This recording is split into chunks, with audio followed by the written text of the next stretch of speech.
Before even starting neural networks, let's try to just have a quick recap on a logistic regression, because to understand neural network, it seems it's very interesting to see the logistic regression. So we understand in logistic regression, for example, let's assume, come on, yeah, let's assume that I have samples in two-dimensional feature space, and these are, for example, my positive samples. Let's say these are my negative samples. So what did we do in logistic regression is we came up with a decision boundary, right? And this boundary is Wx plus B, right? So W's are the weight and B is the bias term here. So this is something. And what did we do? Anyone who can remind me?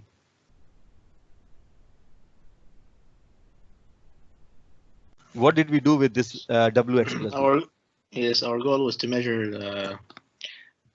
I mean, to estimate the W's and the B's given a certain loss function. Let's assume we estimated it. We got this decision boundary, which is this line in between. Now, what do we do for classification exactly? For a test sample, let's say there's a test sample. What did we do? Just if it is above the K, if it's above the line, it will be considered as a positive. Exactly. Standard. So yeah, if it's only about classification, we'll just see if Wx plus B is greater than 0, then it is positive class, let's say. Otherwise, it is negative class. But we know in logistic regression, we also associate some level of, we want the probabilistic meaning of it. So what we do is not only that we say it's a positive class, we also associate some probability. So what did we do for that? We get this number Wx plus B into the power of E. So by that we can put it not in the power of E, but in the sigmoid function, right? Yeah, so let's call this as Z. Then what did we do is 1 over 1 plus e to the power of minus Z, right? This was our sigmoid function. If you recall, we have this function something like this, right? So this is 0.5, and these are the values of Z's, right? So these are the values of Z, and of course, you have this vertical, I'm sorry, the writing, yeah, we have these y-axis where it can go asymptotically till +1, right? And this one asymptotically it can go till 0. So this attaches the probabilistic meaning to it. The farther a sample is from the decision boundary in both axes, x and y, the farther it is, what happens? It is stronger, depends on that. Yeah, the higher the probability, right? So if you're speaking about this, so this might be something like, for example, 0.7, and this might be, for example, 0.9, just as an example for this sample. What about this sample? What would be your final probability for this one, for example? 0.2 or 0.1. For example, yeah, 0.1, 0.2, something like that, right? So the farther you are, you're on the extreme of the probability spectrum. And this was also used for training the model, right? So this idea that Z equals to Wx plus B, and then you do this activation, the sigmoid estimation, you call it sigmoid of Z, was also used for training. What was the loss criteria here? Logistic loss? Anyone who remembers how we did the training? The logistic loss for each sample was? Misclassification. Yeah, misclassification loss. We had minus y log of A. A is assuming the sigmoid of Z, I call it A. So minus y log A minus what? Anyone who remembers this in logistic regression? 1 minus y.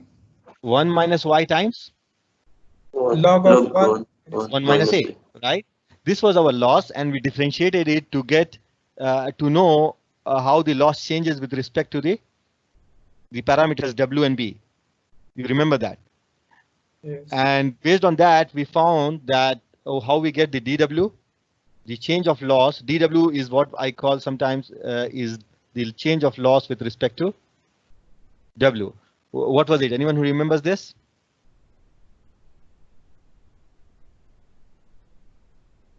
It was nothing but A minus Y times X. And what was dB? Which is the loss, the differentiation of loss with respect to B. A1 minus Y. A minus Y. Right? A minus Y. So this was it. Again, keep in mind, what is A for us? A is nothing but the sigmoid of Z, which is 1 over 1 plus e to the power minus Z. So A has a lot inside it. But this was how we do it. And then we do the gradient descent based on this. We say W at any iteration is the old W. So W at any iteration is the old W. And we go the opposite direction of the gradient with a learning rate alpha, whatever, eta, whatever we use to represent the learning rate. Similarly, B is nothing but the old B minus, you remember this? And yes. Here we just spoke about one sample. Of course, it is for multiple samples, so we have a summation, right? So we have summation across all the samples. So these are accumulated per sample, these two. And then once you add it over all the samples, you find the 1 over M, let's say M sample. So, but the idea is the same. So anyone who has a question on this, because this idea is important to keep in mind to understand what we're going to see right now. How logistic regression in general works. Good. This maximum likelihood. Yeah, this is based on maximum likelihood. You spoke about this in the class that we want to maximize the probability of all the samples. So there's a product, and then if we say the log, we can change the product into sum and all those sums. So yeah, it's maximum likelihood. Yeah, right. And we can solve it using gradient descent with this idea. Right? Now, yeah, this is good. The thing is in logistic regression is that it is a linear classifier, right? And what do we mean by a linear classifier here? Because a line separates classes. Yeah, so the decision boundary we can get out from a logistic regression is a linear line, is a line. Or of course, in a high dimensional space, it could be a plane or a hyperplane. So it's linear. But then let's think about this. This is a nice example to have an intuition for neural networks. OK, so let's think about this. And for this, I'm going to use, let's call it. Yeah. Let's use this, OK? And what I'm going to do is I'm going to have samples like this. So let's call this as, sorry, these are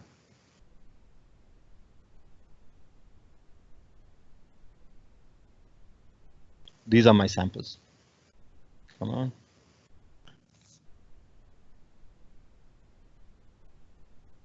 Something like this, OK? So I have positive classes and I have negative classes surrounding it. Now thinking about logistic regression in that sense, we know that we'll have a problem, right? Because logistic regression in that sense cannot separate these two sample classes completely. You agree? Yes. Yeah. Why? Because of course this is we can clearly see visually that this is not a linear boundary. But can we do something here? What we can do is this. Think about this. Instead of fitting one logistic regression, let's try to fit multiple logistic regression. So think about this. OK, I'm going to use.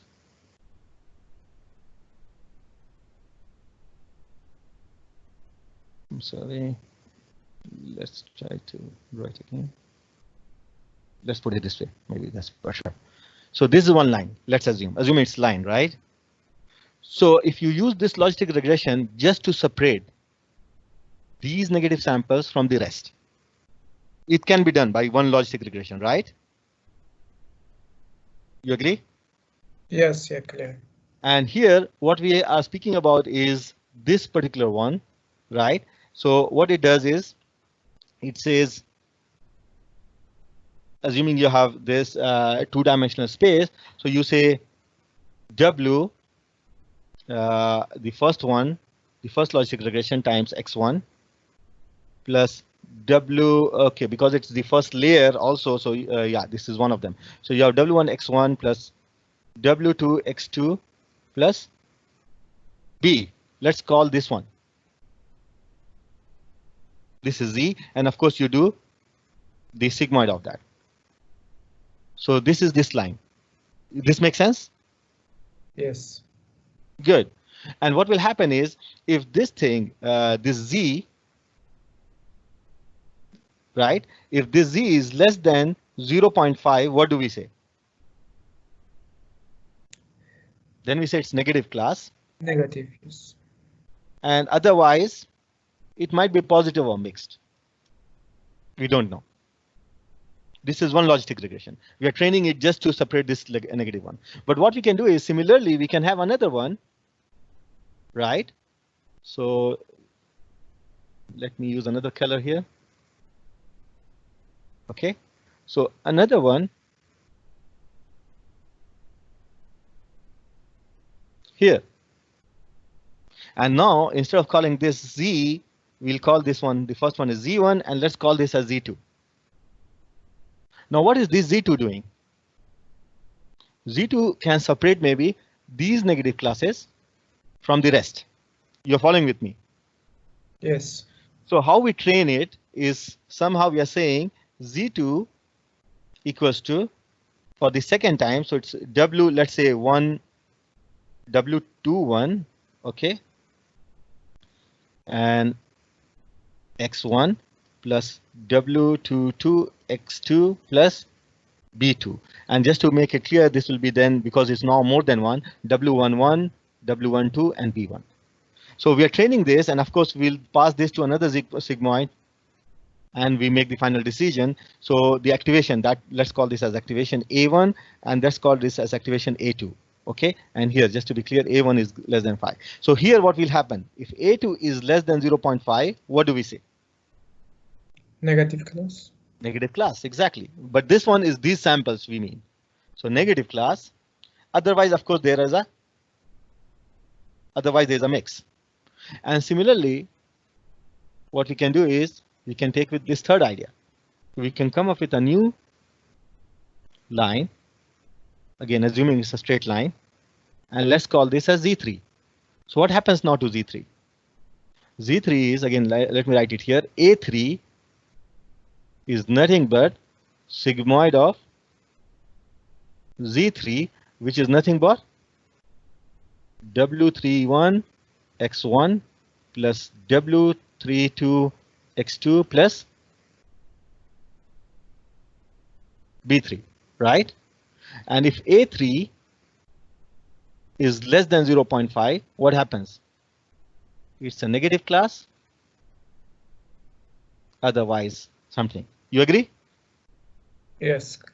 So in that sense, if we use this, some sort of ensemble here of 3 logistic regressions, we can then separate them, right or no?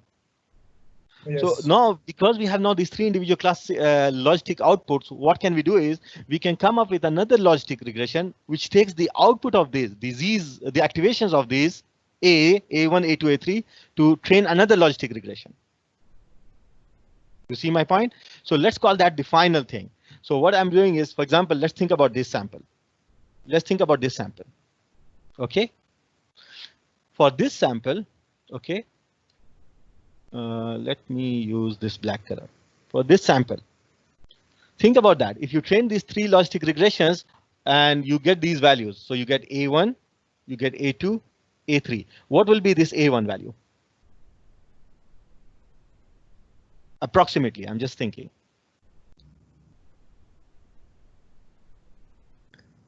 A1 was the first one, the blue decision boundary, the first logistic regression. What is A1 now? A positive value greater than?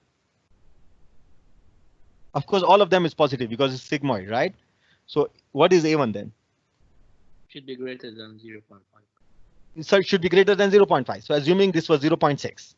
What about A2? The magenta, the purple magenta color, yeah. Would also be greater than 0.5.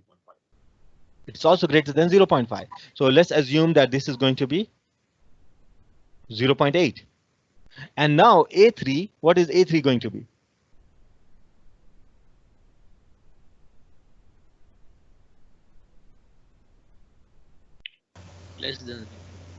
Less than that, right? So maybe this is something like 0.3, for example.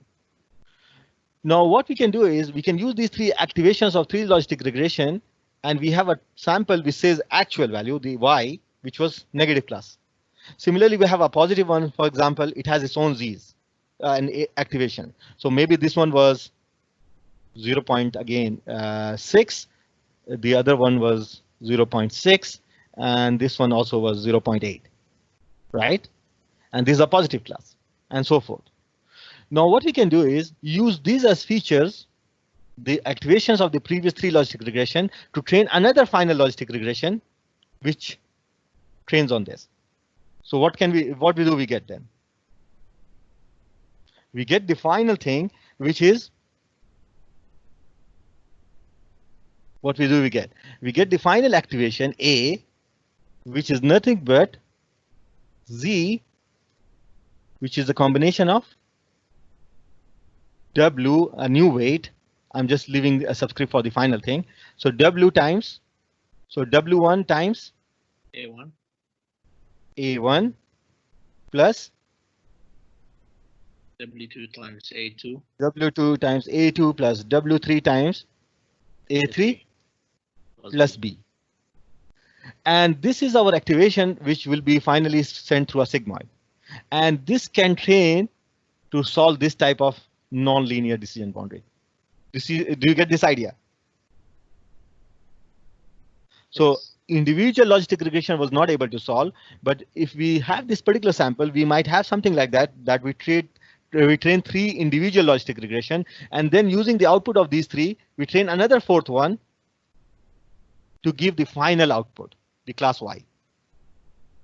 To give the final output class Y. Making sense? Good. And this will hopefully then, what it will do, it will almost perfectly classify that. So it will come up with the final decision boundary, which would be something like this. You agree or no? Any question on this? Any question? Because this is important as a concept. Good.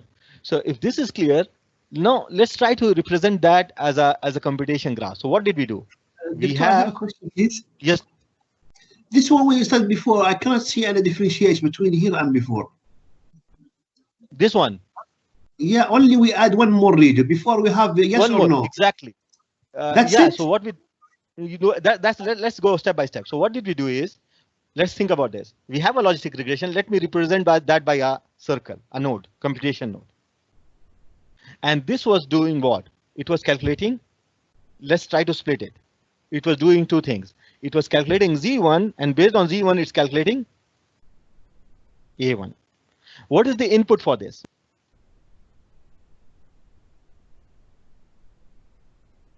This was the input for it, right?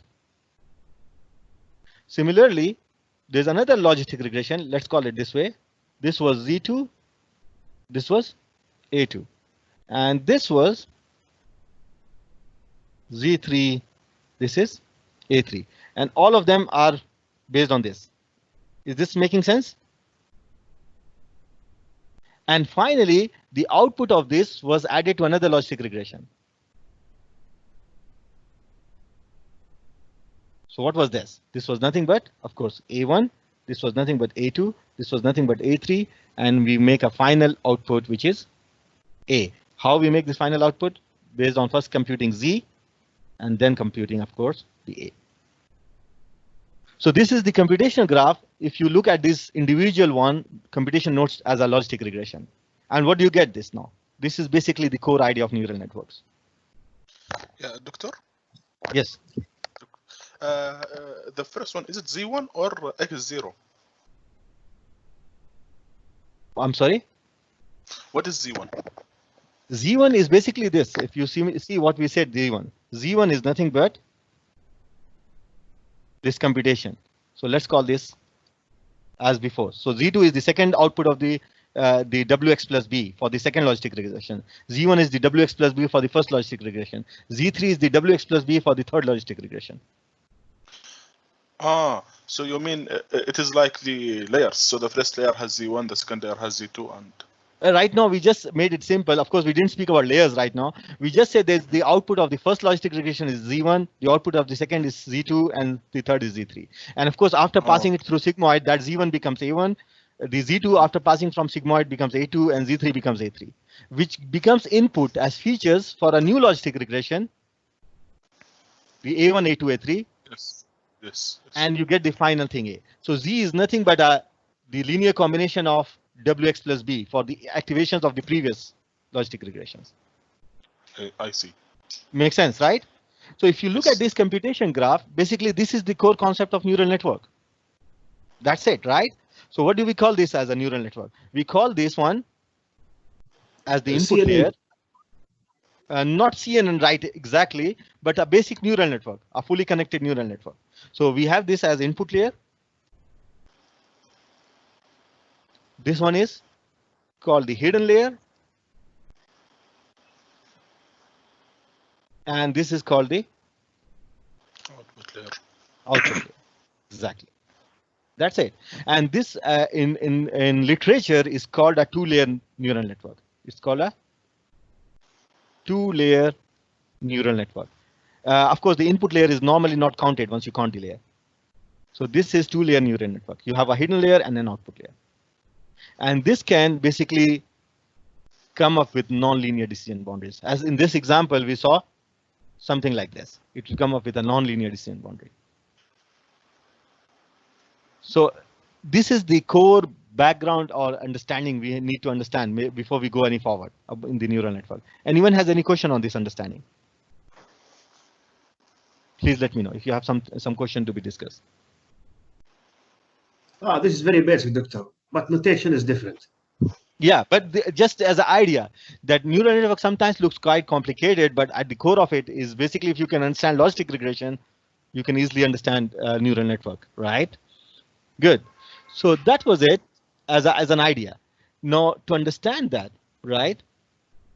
So what we call this, each computation node is called as a neuron. Each computation node is called a neuron. Right? So in this sense, we say in the hidden layer, we have 3 neurons. In the output layer, we have 1 single neuron. Altogether, in this particular network, we have 4 neurons altogether. Right? And how we represent a neuron as computation neuron, generally speaking, we'll represent it as having 2 things. So here you get the inputs to the neuron at any layer. You compute first the Z, which is nothing but WX plus B or W input plus B, whatever X is the input. And then finally you calculate A, which is nothing but, for example, in this particular case, we use the sigmoid activation, sigmoid of Z. So that's the idea. Now, in a very theoretical sense, again, this is, as I said, it's fully connected neural network. And what makes a neural network a deep learning system? Very theoretically, very basic idea. So the idea here is if you have more than 1 hidden layer, you can technically call your neural network as a deep learning system. So if more than 1 neural network, if there more than one hidden layer. So for example, if you have these, so you have a number of neurons in the first layer, another number of neurons in the second layer, and then you have some output neuron. So basically you end up with 1, 2, 3. You have 2 hidden layers, right? We call it hidden layers. And 1 output layer. And this can technically be called as a deep learning system, a deep learning, a neural network, a deep learning neural network system.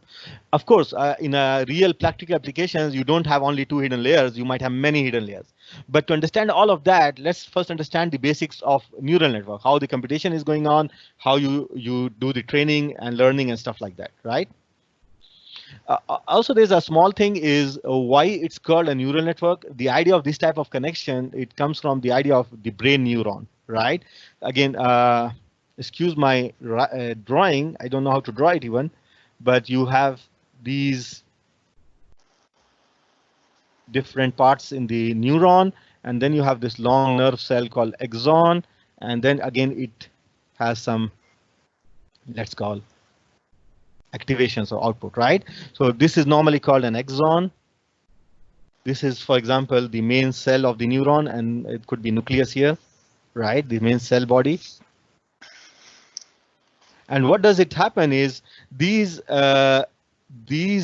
terminals, which take the signals from others, are called dendrites. So it takes input, gives to the cell body, which has the nucleus here. And this nucleus activates, and the signal is passed through axon. And these are called the terminals. These are the terminals.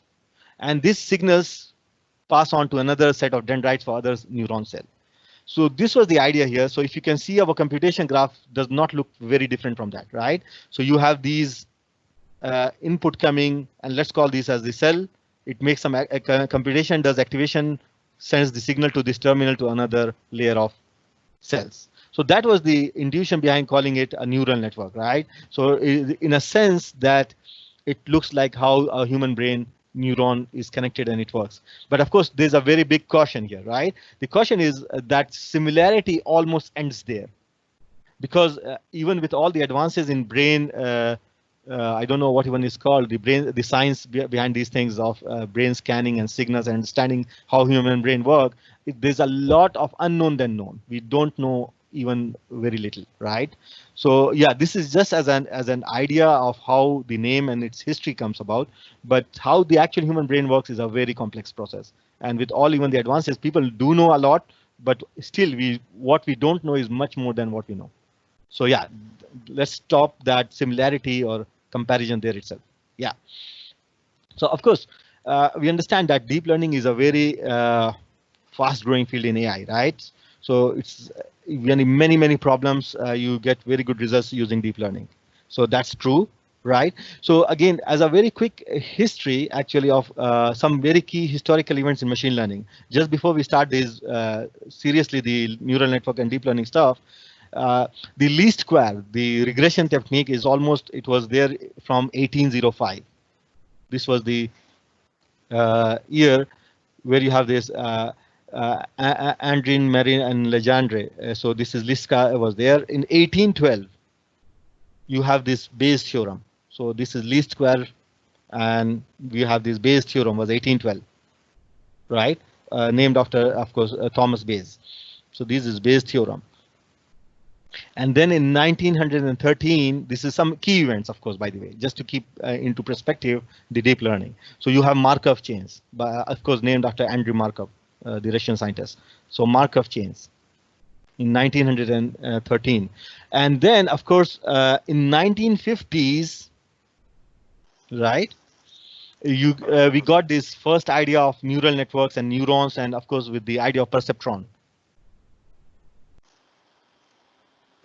right?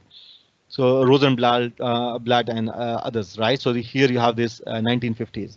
But then apart from perceptron, the whole neural network, it was difficult to train at that time. So there was some progress, but not much. Actually, during these times, probabilistic models was the most prominently used models, actually. Naive Bayes and stuff like that, very commonly used. In 1967, again, important timeline milestone is where we have this KNN. So KNN was conceived in 1967, and it basically was also the dawn of pattern recognition in that sense. Okay. In 1980s, what happened is there was a scientist by the name of Rabiner, right, in AT&T Bell's lab, right? So he had some seminal papers on hidden Markov models. And this led to a lot of interest in HMMs in 1980s and 1990s. And actually, it was the choice. HMM was the system of choice, the technique of choice for sequential data, like handwriting recognition, speech recognition. All of that was almost HMM, very successful in there. Then in late 1980s, actually, right, backpropagation was Bragg propagation was discovered, which was the main core idea for training the neural network. And from there started again a new interest in neural network, and a lot of progress started making, right? So after Bragg propagation algorithm was developed, and we'll see shortly what that algorithm is. And actually in 1989, just to keep that into perspective, 1989 from Bell's lab, from the group of Jan LeCun, right? We have this first very successful practical application, which was this LeNet. I'm sorry. So it's called the LeNet from the group of Jan LeCun. It was developed for US Postal Services. So this was one of the very famous practical application of neural network. But then what happened in early 1990s, what happened is also that SVM became quite popular. So Wapnick and others, right? They were behind SVM, and of course, a lot of research was done in Bell Labs. So it was a lot of popularity was there for SVM. But then what happened is early 2000, late 90s, 1990s, and early 2000, the most popular technique was coming from decision tree. So decision tree also became quite popular during that time. Again, I'm putting these as milestones, but doesn't mean that if decision tree is there, others were not used. But this is like the dawn of a lot of interest by then. And actually, in 2010 and stuff like that, 2010 and stuff, you have decision trees, random forest and stuff, which was becoming the classifier of choice.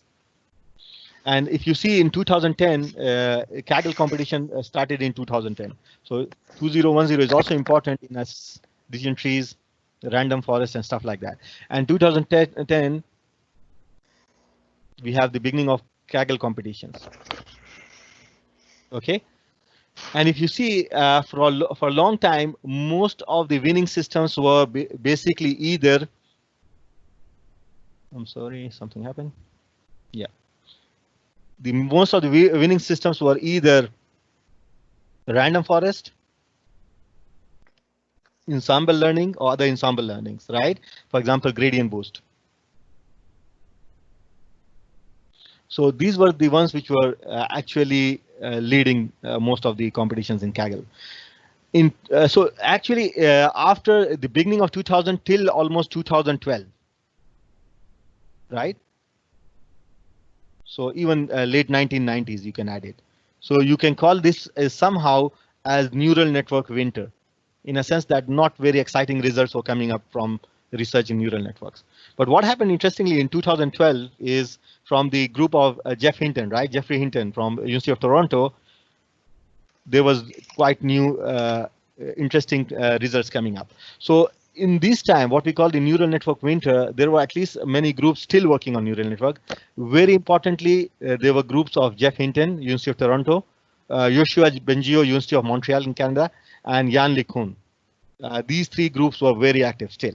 Of course, not very exciting results coming, but people were still doing a lot of research in that.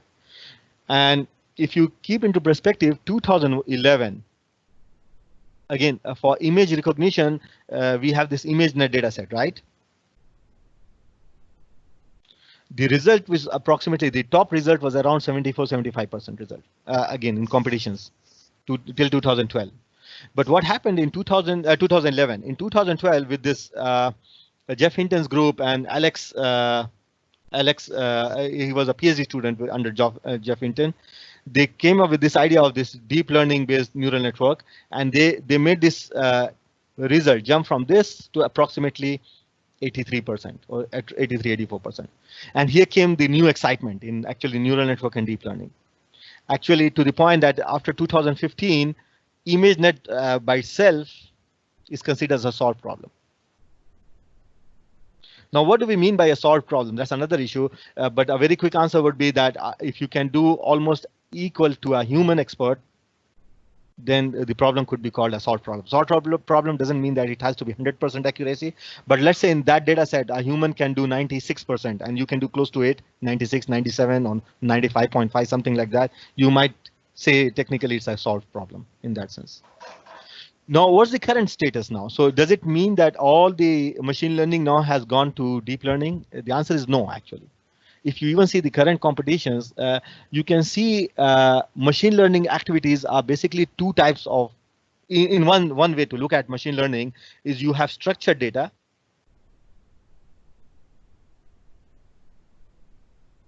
Okay, and you have something I would call it as raw data. So in structured data, you're speaking about your features, which are like rows and columns. So you have these samples and features, and you have classes, for example. In structured data, till now, you don't really, in many problems, even ensemble learning, decision forest, or other classical neural network, classical machine learning techniques work wonders. It's still the classifier of choice for many reasons. But if you speak about raw data, especially like image data, speech data, or huge amount of textual data, something like that, deep learning, so neural network based deep learning systems are the classifier of choice. But again, let me be clear then it doesn't mean that neural network is the only classifier which is used these days. Actually, in many real world problems, you still have a very less amount of data or structured data, and people are still using other techniques, right? Naive Bayes is still used a lot. HMMs are used, decision trees are used, random forests are used, and so forth. So yeah, but if you speak about some raw or perception based data like speech signals or images or videos, deep learning has much promise in those areas. Yeah, so this was one point here to keep in mind. Now, another thing is why deep learning is growing such a lot, right? So why that much of good interest is there in deep learning? So one of the things is also, let's try to understand this. This is a nice figure to show. So what is this telling? This is basically the idea here. If you see here on the x-axis, you have this amount of data, how much data you have, and here on the y-axis you have the performance. Okay. So if you see, if you have good, reasonably little amount of data, traditional learning algorithms, they work good, right? But if you have more than what it has, so small neural networks can do, few hidden layers. But if you keep on adding more data, basically, so what you're seeing is, yeah, if you keep adding data, system improves, the performance of the system improves. But then at a certain level, if you keep adding further data, it basically flattens out. You don't get really a lot of improvement. But for the same amount of data, right? Actually, this is a bit underrepresented data. Actually, I would say that neural network, if you have less data, it might go even below the standard techniques if you have less data. But if you have some good amount of data, then neural network can perform better. It does reach to a threshold as in terms of amount of data, but the threshold of neural network systems, especially the deep learning systems, reaches, the performance is higher than traditional system. So what is this basically trying to say? It's trying to say that if you have huge amount of data, it might be a good reason to use deep learning. So one of the major force or factor driving deep learning is the amount of data available. And of course, internet also has a large role to play, and all those mobile devices, a lot of sensors around. So data is available in huge amount, right, these days. So that's also one of the factor why deep learning is becoming much popular. So this is one important thing, right? The other thing is also the hardware improvement. So many of these techniques, actually, even if you have a huge amount of data in the older days, to do this computation, to do this training would take ages, months or years, if not. But now with this possibility of having GPUs and TPUs and whatnot, those huge amount of data can be trained in some realistic times, in hours, if not, or weeks or days or stuff like that, in that scale. Right, so that's one also important reason that now we have better hardware as compared to few decades back. Also, one of the other reason which is driving deep learning is also there's some improvements made in algorithms. So, for example, one reason why deep learning was not making good progress is if you have this idea of many layers. So let's say this is hidden layer number 1, hidden layer number 2, hidden layer number 3, and so forth. And if you think about backpropagation using the activation of choice before was the sigmoid, right? And if you look at the sigmoid function, right? Apart from this narrow range, the gradient flattens out very easily, the slope. So what happens is if you do back propagation and you look at the gradient to optimize the weights here, and then you do look at the gradient and gradient, actually you have this the topic called vanishing gradient. So gradient, basically you lose all the gradients because of that. So one of the problem was also the activation function, sigmoid. But then there was new ideas like ReLU. We see later on the rectified linear activation and other activations, which also helped a lot. Other thing was also which was preventing was some like algorithm wise, we are speaking about batch normalization. We see something like that, and some other optimization techniques like Adam optimizer and stuff like that. So there was also some improvement in algorithm front, right? One another good point was neural network was that you can work with raw data, unstructured data. So you give images directly feed in instead of extracting features and then feeding to the system. What most of the traditional system depends on. So you have to extract some features from data, unstructured data, and then feed in. But in neural network, you can actually theoretically feed all things. I'm not suggesting that that would be the best option every time, that you just feed in raw data. Sometimes doing some feature engineering is important. But at the end of the day, yeah, it can still reasonably work if you don't do any feature engineering. And that's also sometimes also in many literature termed as end-to-end solutions. So you don't do any pre-processing, you don't do any feature engineering, just feed in the raw data and train it in a supervised way. So these were some of the reasons. So just to recap, what we are saying is why deep learning became so famous recently. Again, recently means the last decade, let's say, there are improvement at the data front, that we are getting a lot of data is available these days, which was not there traditionally in the olden days. You have good hardware for computations like GPUs and TPUs. You have some progress made in algorithm front, new activation functions, optimization techniques and stuff like that. And also with the fact that some of the researchers make this point that we have to be careful. One of the reasons why you have to be careful is this is the claim that you don't have, so they say no core theory. Neural networks or deep learning system has no core theory, in a sense that of course there are some ideas like of course these are major thing of back propagation, so learning through back propagation and stuff like that. But then these new ideas, new algorithms is more engineering than science, so to say, right? So it basically relies on intuitive reasoning, and it's sometimes also called as a black box. So you feed in tons of data, you learn millions, if not billions of parameters inside your system, and then you get some good results. But it is more or less as a black box. It's very difficult to explain why it's working that way, right? So that's also one issue with using deep learning. Another issue is also that it needs tons of data, as we just spoke about, needs a lot of data. Of course, there are new recent research which is trying to see that how you can still perform very good with lesser and lesser data. But generally speaking, as compared to other traditional machine learning techniques, no doubt that neural network systems do need a lot of data. And also, as a result of these computations, it's very computationally heavy. So weeks of training might not be a very big issue, right? Or not a special case. It might be a very common thing to see that you have weeks of training to be done. And it's a lot of computation. You need special for most of the realistic applications where you have tons of data. You need, for example, very specialized hardware, GPUs, TPUs, and stuff like that. And also that also brings us to this idea that if you're using this type of system on smartphones or embedded systems where you have very little footprint, the system should have a very small footprint in terms of memory and computation. That becomes also challenging at times. And another sense of what people say is also that deep learning is overhyped, in a sense that, yeah, people sometimes expect wonders, like any problem, just feed into deep learning and you get results. That might not be the case, right? So we have to be careful. It does not do that way. But nevertheless, having said that, in many problems, it's true that deep learning is getting you better results than traditional machine learning systems. So yeah, but we have to have a balanced view. That's why my point is. So it doesn't. So what I'm trying to say is this: that given any problem, any machine learning problem, let's not always jump to deep learning. That's not always a good choice in practical problems. So problems where you have perceptual data like images, videos, speeches, or huge amount of data, Yeah, a huge amount of unstructured data, very good choice.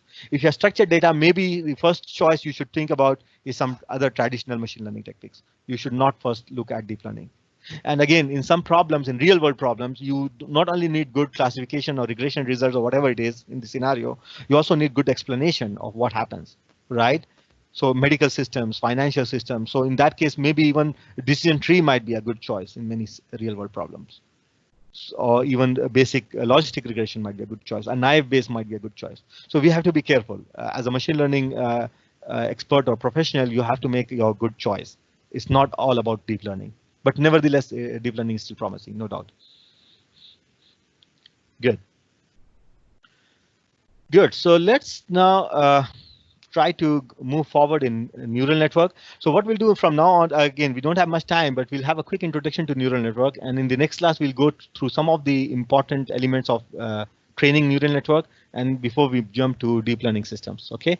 So again, this is let's start with the standard neural network. And standard neural network here, what we mean is basically a neural network which has input, and you have a one input layer, the hidden layer, and of course the output layer, right? So this is a standard neural network. You feed in the features, you connect. So what we say is these are the layers, right? So we look at this. So this is layer 1, and this is layer 2. So this is 2-layer neural network, and this is called, as I said, input layer, and we connect. So we say in this particular example, it says hidden unit. Actually, this is a correction here. This is not actually a hidden layer. We call it normally, this is the output layer, output unit, right? So as I said before, this particular example, you have this one hidden layer having 3 neurons, and you have this output layer having only 1 neuron. And of course, the input layer has the features what you decided to feed in as your features. Okay, so these are the features you have in a standard neural network. Good. So how does it go about? How do you basically do training and recognition in a neural network? To understand that, what we have to do is, again, in neural network, you do iterative training mostly, and it's based on the idea of backpropagation, right? So how do we go about it? The basic idea is, for training in a neural network, is the idea of you do a forward pass. Okay, you compute the cost or the loss in that sense. Based on the cost or the loss, you do the backward propagation.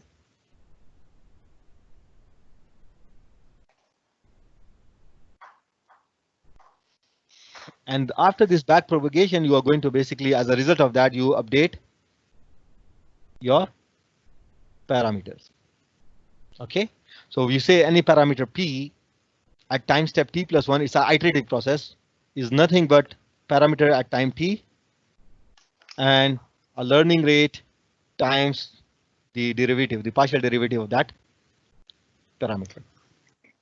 Right? This is the basic idea. Now think about this, or any general neural network, right?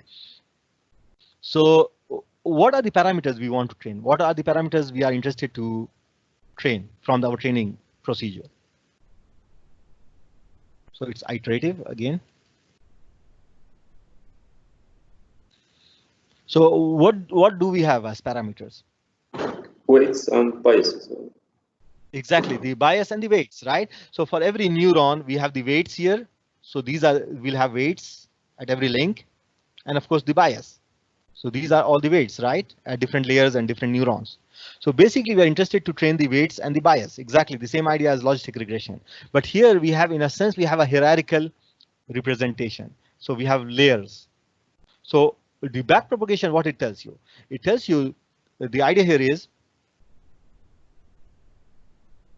okay, that you do this. So let's take this again. Okay, a standard one. And these are the input. So actual input is all connected. So I'm just making it. So assuming all the inputs are connected, and these are, let's say, 3 inputs. So every sample has 3 features: x1, x2, x3. So what did we do? We said that we can look at every neuron. So let's think about forward propagation. What we have to do for every computation neuron, we have to do two things. What were these two things?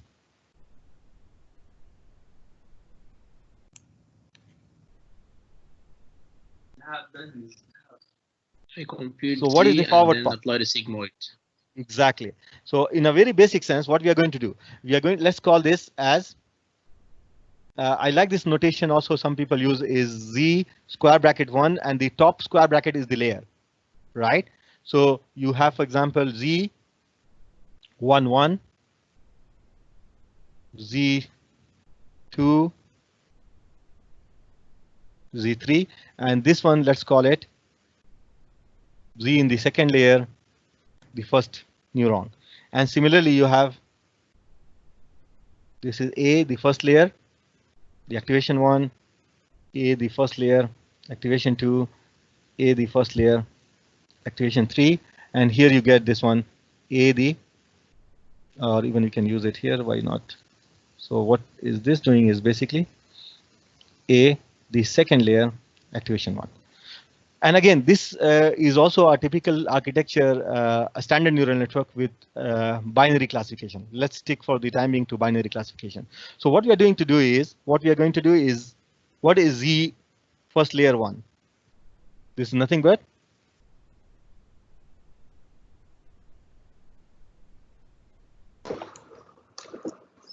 W1, X1. all the W's getting in. So there are three W's getting in, right? Yeah. So you get nothing but W at the first layer. So W1, right? X1 plus all the first layer. So W1, 2, X2 plus W1, 3, X3 plus B1. And then what do? You say A1 of the first layer is nothing but sigmoid of Z. Z1. And similarly, the same procedure you'll do with the first layer Z2, the first layer, second activation, the second neuron, and naturally the first layer, let's say Z3, and the first layer A3. You compute all of this. Now what do you come? You get these activations, right? So basically you get these A1, A2, A3, all of them. Now what you're going to do is you are going to say Z1 of the second layer is nothing but what? That's summation for all the three. So yeah, so you say W, the second layer weights, right? 1. 1, 1. Of course, there's only one neuron, so it's only 1 times A1. By 8, A1. A1. A1, 1. The second layer weights A2. Plus the second layer weights times A3. So you just activations of all of that, and then you have, of course, this was 2, 1, right? So the second layer. So it was 2, 1. Of course, then this is the second layers, B2, 1. So you have all of that, right? So let's call it this. Let's call B1 on the second layer in that sense. Okay. I'm sorry. Yeah. So this is what you get. Now, once you get Z1, what do you do next as a forward pass? We can get A of the final A2, the second layer, right? So the final A. So the final A, which we in this notation we are saying the second layer's activation, and there's only one activation, A1, is nothing but sigmoid of Z1. The activation of the second. That's it. Yes. This is it. And this is what we might call it as A, let's say the final A, or what we can also call it as the Y hat, my prediction. Right? Now this is forward pass. Now after the forward pass, we have to know the loss. So in this case, what should we use? If it's a binary classification, we can exactly use the same loss as a logistic loss. Right? So again, what we can say as a loss per sample is nothing but minus Y log Y hat, which is this one, right? Minus 1 minus Y times log 1 minus y hat. Make sense? Yes. And this is the loss per sample. Of course, you will have multiple samples, so you can say the cost which is also donated by this J. You can say, for example, 1 over M summation of all the samples I equals to 1 to n of loss, all the losses. So this is the whole cost across all the samples. So you did the first thing, you did the forward pass, you move for every sample, you move computation layer by layer forward till you get the final output the y hat. Based on the y hat and the actual y, you find the loss. Based on loss across all the samples, you'd find the total cost. What is the next thing now? We need to find the optimal values. Yeah. W's. Now what we want to do, this cost, we want to minimize or maximize? Minimize Max- cost. Minimize this Minimize cost, the right? cost. Yeah, if you remember logistic regression discussion, we said that the cost, there's no closed form solution for the cost, but the cost was what? The cost was convex, if you remember that. So Yes. if in a sense, theoretically, if you do gradient descent, you will reach the optimal solution. Unfortunately, in neural network, we don't have the convex loss. So neither our cost is a closed form solution. There's a closed form solution. And of course, worse than that, even that the cost function is not even convex. Is not convex.